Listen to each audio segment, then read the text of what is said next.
တော့ဒီနေ့ကျွန်မပြောမယ့်အရာကတော့ကျွန်မမြန်မာ star မှာ judge အနေနဲ့ဆက်မလုပ်တော့တဲ့အကြောင်းလေးကိုပြောမှာပါဒါ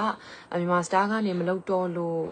ကျွန်မကဒီအကြောင်းတွေပြန်ပြောရလည်းမဟုတ်ဘူးစေရနာနဲ့မတန်ပါဘူးမြန်မာ star ကကျွန်မစိတ်ရမ်းဆိုးပါတယ်နောက်ဆုံးဒီ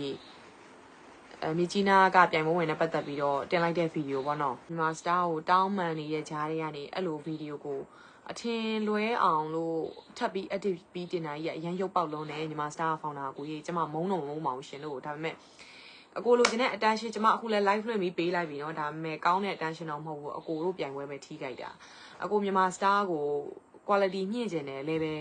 မြင့်ကျင်တယ်ဆိုလို့ရှိရင်အကိုကောင်းတဲ့အရာတွေပဲလုပ်ရမှာလीเนาะအခုအကိုစီမှာတခြားလုပ်ပေးတဲ့ကျမနဲ့တောင်အကိုတို့ကတက်အောင်မပေါင်းဘူးเนาะအပြင်မှာတော့ရံမဖြစ်ဘူးဆိုပေမဲ့အကိုတို့လုပ်တဲ့လုပ်ရကောင်မဟုတ်သေးဘူးเนาะအဲ့တော့ကျမမြန်မာ star ကနေ judge အဖြစ်နှုတ်ထွက်ပါတယ်အဲ့ဒီကချင်ပြိုင်ပွဲဝင်မောင်လေးကမြန်မာတန်တပုတ်အင်္ဂလိပ်ဆောင်တပုတ်နှစ်ပုတ်ပေးဆိုတယ်သူကနောက်ပြီးတော့ကျမတို့က audition မှာအဲ့ဒီနေ့ကဂီတာပေးမသုံး piano လည်းပေးမသုံး vocal ပဲတီးတတ်အဲ့ဒီနေ့က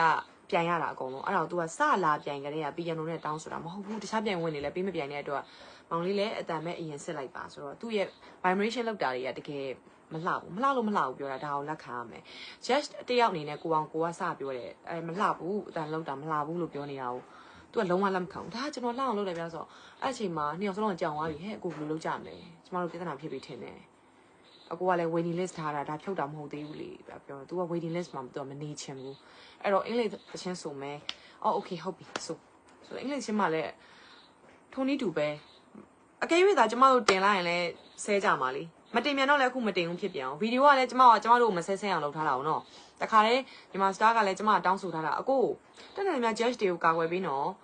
ဘာလို့ဆိုကျမတို့ဘက်ကစဖောင်းတာမဟုတ်ဘူးကျမတို့ရန်လဲဖြစ်နေတာမဟုတ်ဘူးကျမနောက်သူကဘာပြောလဲဆိုတော့ညီမတို့ကဒီတက်မကတော့ရန်ဖြစ်စေချင်တာဆိုအိုး why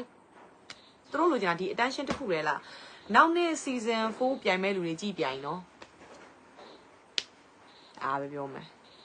အားပဲပြောမယ်တော်တော်စိတ်ပြက်စရာကောင်းပါတယ်နော်